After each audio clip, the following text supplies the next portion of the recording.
So talking about money can be difficult, right? Like how much you have, how much you don't have, how much you want from a particular job. It's all not easy to talk about. Well, stand-up comedy is also not that easy. Standing on stage, oh yeah, somehow, don't worry, we're going to combine those two as we learn more about money.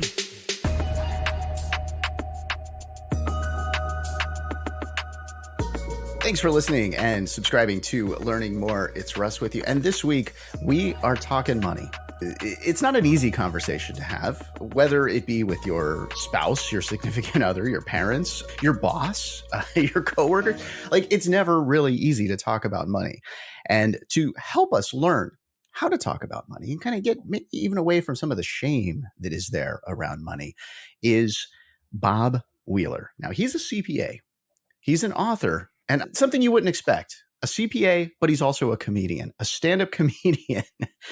Bob, thank you so much for joining me today. Russ, great to be here. Looking forward. So how do you go from CPA to stand-up comedian? Well, everybody's passion is to be a CPA, but comedy, pays the bill. Right. So you just go where there's easy money. Oh, yeah. You just go. Oh, yeah. I hear there's huge money in comedy.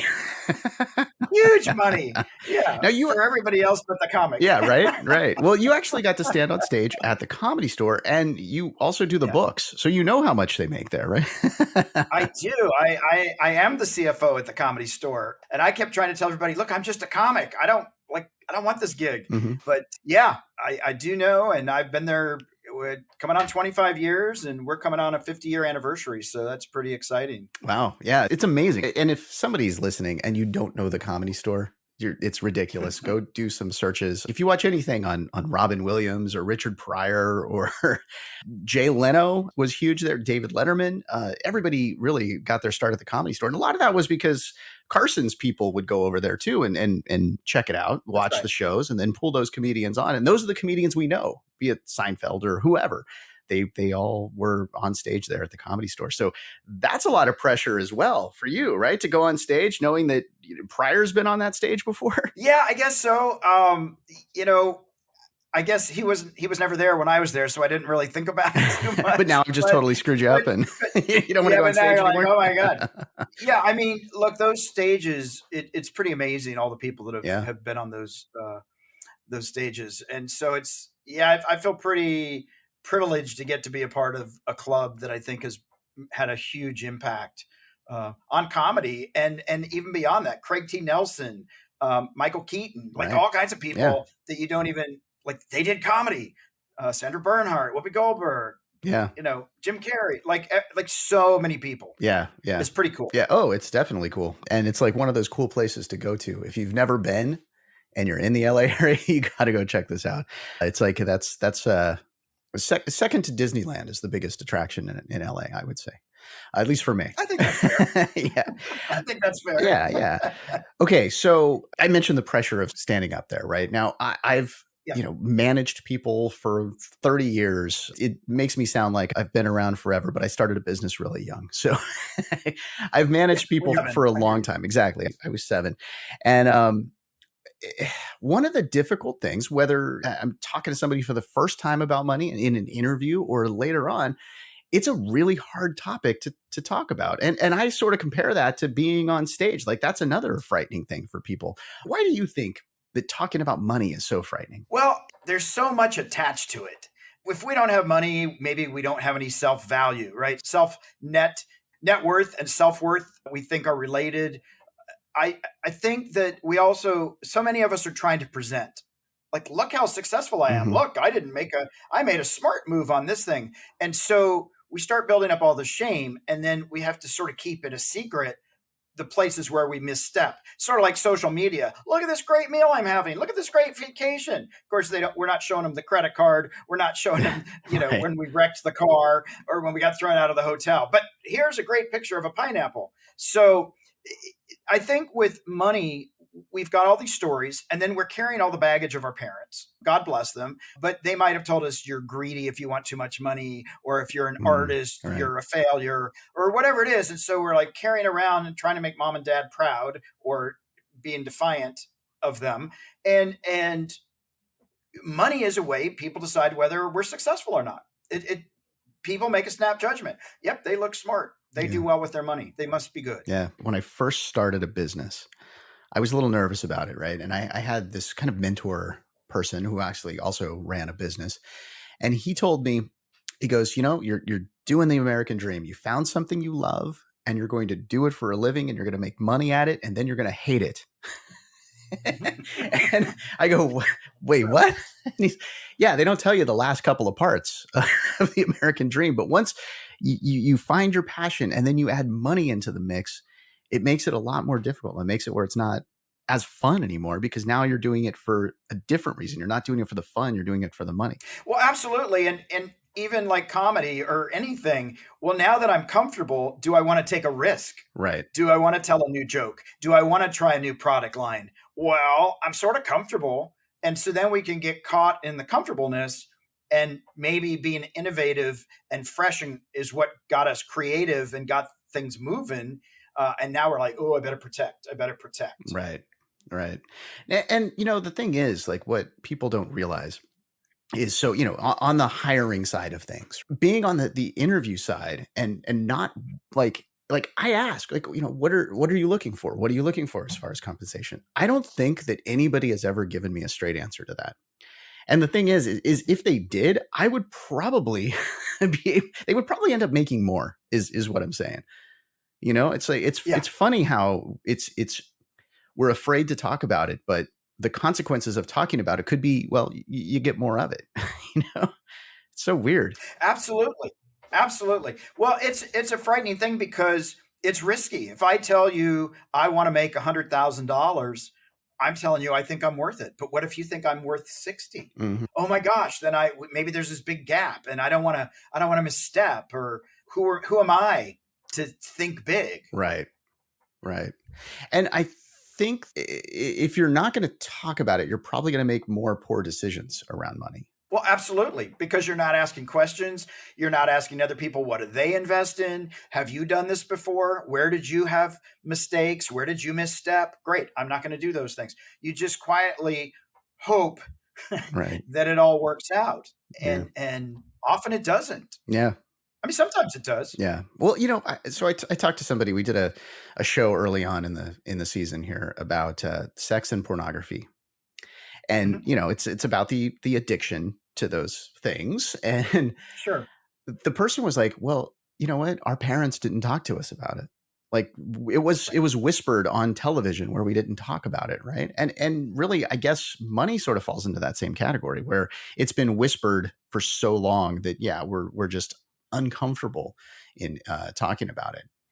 And the other thing, though, that we are comfortable talking about, I guess, are the choices that we make around that money, right? Like we'll show off our cell phone or, whatever, the iPhone, I don't even know what number they're on. We'll show off these things or show off the little bling on our watches or whatever, but we won't talk about what got us there. And really, it's like those marketing messages and those emotions, like they're just playing to our emotions. And that's what's really making us make those choices. Absolutely. I mean, social media, you deserve it now. You should have it, pay later. Don't you want to look cool? Don't you want to? You deserve it. Yeah. You deserve it. Right. And we start to buy into it. Yeah. Yeah, we totally do. So, okay. How do you advise your clients when talking about money, and how do you get people that you're working with to talk about money amongst themselves? Like if you're talking to a couple. Well, it's interesting. A lot of my tax appointments turned into therapy sessions in the beginning. Now they just are therapy sessions. It's interesting because when couples will come in, they don't do it so much anymore, but newer couples, they'll come in and go, hey, we have dinner writing on this. Who's right? Who's wrong? And I'll say, wow, so wait a minute. Are we opposing teams or are we trying to win together? Mm. And they'll just look at me and go, oh, yeah, we're sort of together, right? They've been together so long, they're just sort of used to beating each other up. Right. And so getting people to talk about that stuff, asking people, what's your belief on budgeting? What's your belief on saving versus spending? Yeah. I did a workshop. It was 10 weeks in a row. And on the third or fourth week, I asked everybody to go home and talk to their spouse, their parents, their kids, whoever they lived in their house, to ask them about the budget. Like, look at the budget and see if it makes sense. And so this guy came back the next week and he was just, I got to share, I got to share. And he's very emotional. And so I said, hey, what's up? And he said, well, I did what you asked. I went home and I asked my wife about the budget. And she said, thank you for finally letting me into the marriage. And Wow. he realized she was a little old fashioned. They both were. Mhm. She was a second wife. He had been putting all the projections of wife number Oh, one right. on wife number two. Yeah. And he was feeling a lot of remorse because just didn't dawn on him to actually include her in the conversation. Wow. Yeah, that's not cool. Yeah. But that happens a lot. Yeah. That's the thing. That's pretty common. Yeah. Well, I bet you it's pretty interesting because when I did my taxes this year, I turn them in and I'm passing over all these papers and I'm thinking like, wow, I just passed over everything that I did in the past year essentially to this person. Like you get pretty intimate details about their lives when you're looking at this, right? You do. I was told once that your accountant and your garbage man know everything about you. Yeah, I could see that. It's a weird feeling because, when I talk to the person that does my taxes, like, we've known each other. We actually like used to be on the PTA together and all this stuff. And it's like, it's kind of weird because, wow, she knows a lot about me. And I'm always thinking that when I'm talking to her and I'm like, I could share whatever with her. So maybe that's why you turn into a therapist. Absolutely. Well, it's funny because I work with a lot of financial advisors and they'll tell me, oh, so-and-so is coming in to see you today. I'm so proud of them. They're so on track. And then I meet with them. I'm thinking they're not on track at all.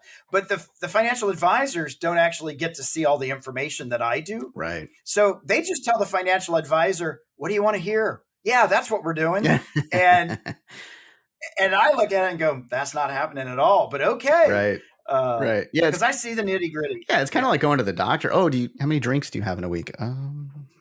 2.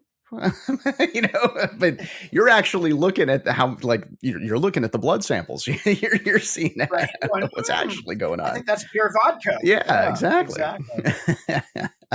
2 a day.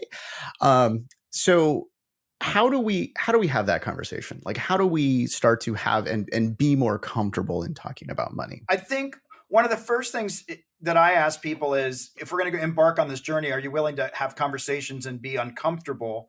And some people will say no. I'm like, okay, well, let's just end the conversation. It's not going to happen. Mm-hmm. There's got to be a willingness to start to have these difficult conversations. What I typically do is I ask people, like, what's sort of your history? What's your story? What's your parents tell you? And what are you afraid your spouse is going to think about you if they know these things about you? Mm. Like, well, if they know that I like to have expensive tastes, they're going to think I'm greedy and selfish. And so then after we start to get some of that information out, we start, hey, let's check that out. Let's see if that's true and actually have that conversation. One thing that comes up a lot with clients of mine is my parents won't love me if I don't have a super successful business. Oh, wow. Or if I don't have the biggest house. And so often I will say to clients that are like, my parents, they're just not going to love me anymore. I'll say to them, listen, why don't you do me a favor? The next time you're talking to your parents, ask them what the exact dollar amount is at which they will stop loving you. Right. And they're like, oh my, I'm like, I just sort of get, is it 100,000? Is it $1 million? Because it's probably not true. Right. For most people. Yeah, there might be a couple people. It's like, it's 1.2 million. Well, I mean, you're in the LA area. There's got to be a few. It's exactly. There's a few. But like that, to me, it's like, what is that number? Like, at which I'm no longer lovable because I'm not producing. And I do think that I know I was taught I am my accomplishments. So it doesn't matter if I'm kind or generous. It's like, did you hit your marks? Did you make the A's? Did you seal the deal? Did you get the fancy car? And so for a while, that was my focus. Like, I got to make sure I'm hitting all the marks. But then when you hit the mark, you got to go hit another one because that's only as good as your last meal. Right. And there's no room for taking a break because you're so anxious. Like, I hope that was enough. Oh, I hope this one's enough. Oh, well, maybe if I get 10. And it becomes this hamster on a wheel. Mm-hmm. And once I was able to stop and say, wait a minute, this is crazy making. Now, that doesn't mean I don't still sometimes feed into it. Right. And I have to go, whoa, there's crazy Bob. Right. Get off Right. that hamster wheel. Yeah. Because it can come quickly. But being aware and then really just shifting my mindset away from that. But I think that's important to ask people, like, what's going to happen if people know the truth about you? If you knew the truth about my financial situation, you might leave me. You might judge me. You Right. might move closer to me. We don't know. Yeah. Now, are you It's seeing scary. any difference there in people's opinion on money and just finances in general? Did any of that change post pandemic? Yeah. What was interesting was when the pandemic first happened, clients were calling me up telling me, "Oh my God, I think we're going to go bankrupt. My business is going to fail. I don't know how we're going to get through this." Hmm. And there was just pure panic. A year into it, a year and a half into it, people were saying, "Oh my God, I cook at home. I used to go out 5, 6 nights a week. I didn't realize how much I was Yeah. spending. I've gotten to meet my children." Right. and and Yeah. and what happened was, I think people were more resilient than they realized. And certainly there are businesses that failed, and it wasn't great for everybody. But I think, by and large, a lot of my clients were surprised that they persevered. Yeah. I know. Today I went to Starbucks, and now I used to work from an office, and the coffee there was awful. So I'd go to Starbucks way more.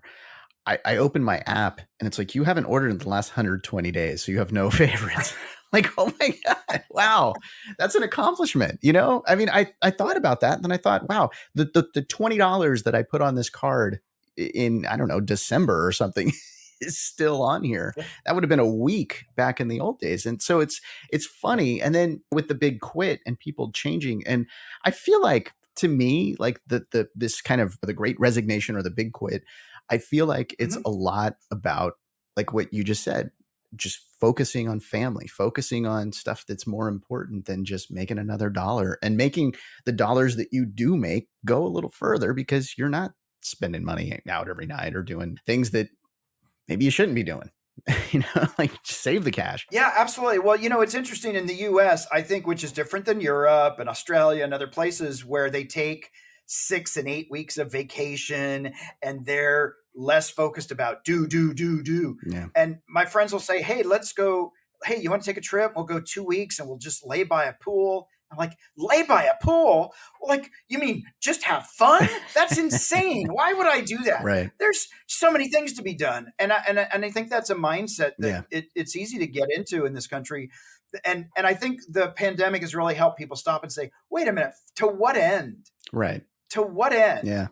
Unless you're doing your own business and putting in the time. But Yeah. Yeah. even then, is it worth giving up a relationship with your kid? Is it worth not spending time with your parents in their aging years? Is it, like, whatever those things are, really, Right. is it worth it? And so being able to stop and say, "Wow, I actually want to enjoy the ride. I don't want to get to the end of the ride, because the end of the ride, that's the end of the ride. Yeah.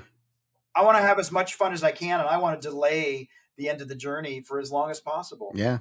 and have a great time doing it." Totally. And it's such a better mindset. Like, so you just described me over the last like 6 months, right? Like, I mean, first of all, I ran my own business. I decided to sell my business because I at one point I was just I was on a train, a little, like, like train at the zoo type of thing, right? My kids are there, and, we're rolling along, and this is the BlackBerry days. So I'm checking messages, and there's, something going wrong that I got to deal with, and I'm dealing with it.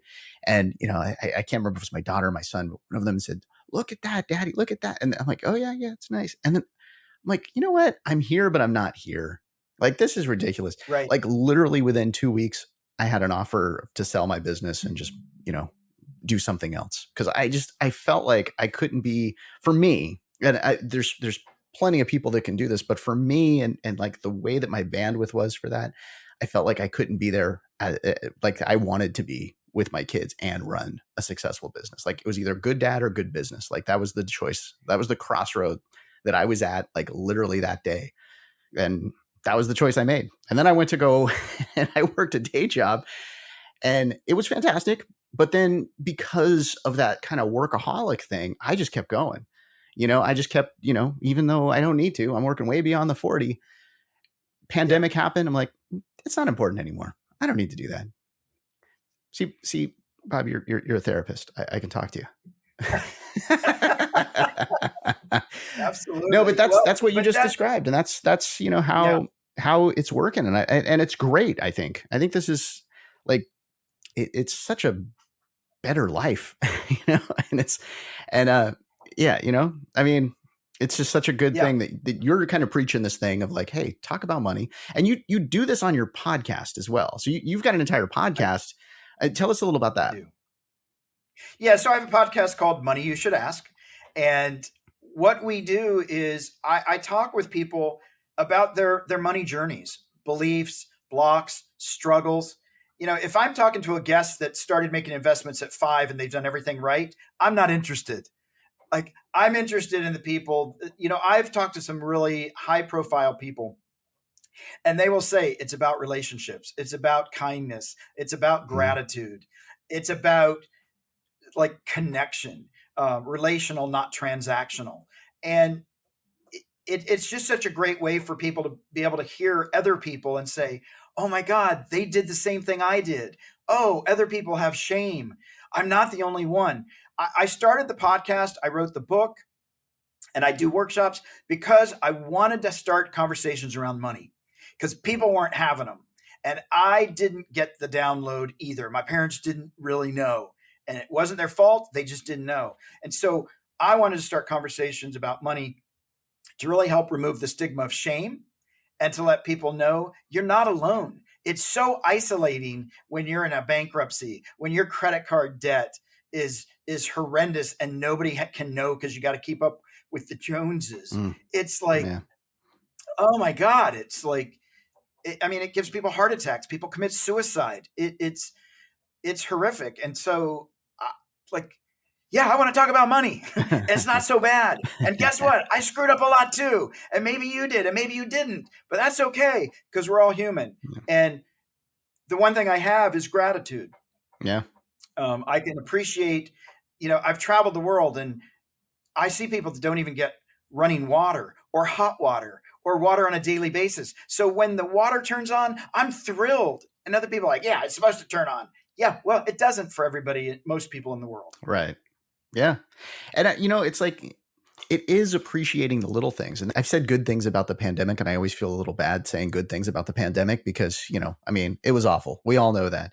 I feel like I need just some like little script or word that where I could just keep saying that, or maybe I just push a button where I say, okay, the pandemic was awful. And, it was awful and it was horrible. And a lot of people lost their lives and businesses went out of business. Everything changed.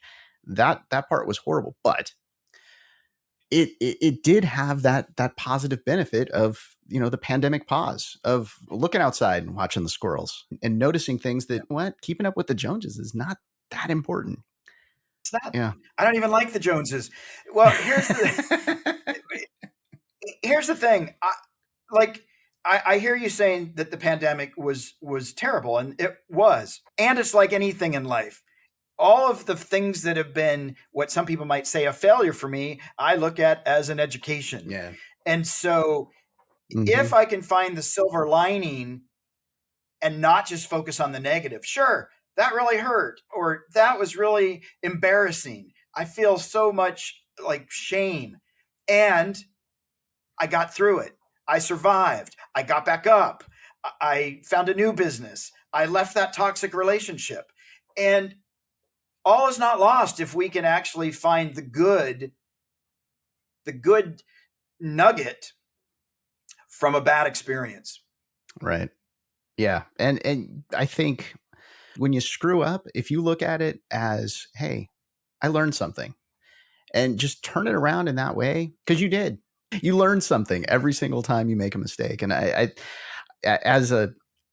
as my career of like, leadership with employees, that's something that I always try. Like they always think I'm going to be upset with them when they make a mistake, when they screw something up. And Yeah. I'm like, fantastic. That's not going to happen again. Like they learn Right. something. It's great. That's right. New information. Don't do that. Yeah. Yeah. It's always a great thing. Okay. So I got right into talking to you, and then I went into my therapy session with you. But there were some questions that I wrote down in advance here, so I've got to get to these as well. All right. Let's throw these out here because I think the people that are listening would be interested. So, this is in general. What would be like our best investment right now? Hmm. I still love real estate. Okay, good. I love real estate. Yeah, yeah. I think it's like one of those things. Even though it's expensive right now, it feels still like just do it, right? It's a I can still go sit on a piece of property. exactly. Like even if it loses all the value, I can still go sit on it and go, this is mine. Yeah. It's worthless, but it's mine. All right. So what can we? I'm doing this. This is almost like rapid fire here. Maybe I should have a new segment here. What can we do today to improve our money situation? Like, and again, in general, like what's some good kind of rules of thumb that we can do today to improve it? Like one thing that people just don't do, and they have a story, is just start saving. Start saving 10%. Start saving $5.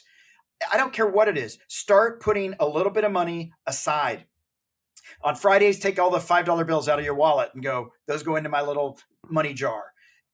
If I'm going to go out for the weekend, only take the money that I'm going to spend. I'm going to spend $100. Great. If I've got 200 in my wallet, fantastic. But 100 is going to go out of the wallet. Like start advocating for your own savings because we're all waiting for that extra bonus or that surprise money. It's not coming. It's not coming for most of you people. Right. So just start saving and stop saying that you're the exception to the rule. Nice. I like that.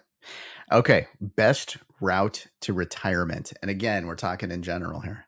Passive income, which again, real estate, rental properties. It's solid. You know, my grandmother, she was smart. She didn't want to rely on anybody else. She ended up buying about 5 or 6 rental properties. And as she got older, she'd go, 6 is too many. I'm going to sell one. And she'd get a nice windfall of money, but she still had the rents. By the time she reached the last stage of her life, she was down to 1 4-unit property, but but it funded her whole lifestyle. Yeah. She could do whatever she wanted. And she was just smart about it. Yeah. Yeah, the problem is it was your grandma, so she bought it for like $4,000 each. Oh, for sure, for sure. A little more difficult now to buy 5, but yeah, it is a little more difficult. But the thing is, also the rent prices are so like crazy now that it's much easier, and everybody's like wanting to get into a place, so that works out well too. All right, what is Pauly Shore really like? He's Pauly Shore. I would guess that he is the same exact person, whether he's on stage or on MTV back in the old days, or just who he is. Pretty much. Okay. All right. That's good. Good. All right. And all right. Now, final question here. A joke that you're thinking of adding to your set. A joke I'm thinking of adding to my set. I want to do a whole set about appreciating my parents for all the damage they did, because it just makes me funnier. Like, so that's a good bit. Thank you for shaming me, because now I'm resilient. Oh, I like that. I want to go out and thank my parents for all the hardships and punishments that I endured emotionally. Well, it's a good tribute to the parents.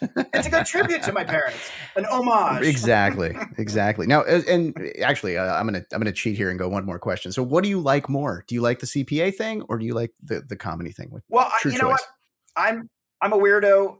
I guess if I could just do what I wanted all the time, I'd probably tap into the creative, the comedy and stuff like that. But I actually really do enjoy, I'm one of those weird, I enjoy doing tax stuff. I enjoy tax strategies. I love beating the system. I love figuring out how to play the game and then manipulate it to my favor. So I do love all that. But I also enjoy being able to slow down, have a creativity, have a lot of fun, make people laugh. That's like, we all need to laugh a little more. We can't take ourselves too seriously. Yeah, totally. Life is short. Yeah. Life is short. Yeah. I did so I was a DJ for years. I had the company that I was talking about earlier was an entertainment company, and literally out of, I don't know, I would do 500 events a year. And out of all of those, the best party was this party of CPAs. So that one, they got wild, man. I'm sure they did. A lot of pent up frustration. Hands down. So, if you're thinking that CPAs, no, they do way more. They have a lot of fun. That's That's right. And they bring a lot of things to the That's party right. too. I won't mention what that was, but they had some fun. I'm sure they do. All right. So one more time, your podcast, and actually tell us a little about your website as well. Yeah, sure. The podcast is Money You Should Ask, and we come out every week. The website is The Money Nerve, moneynerve.com.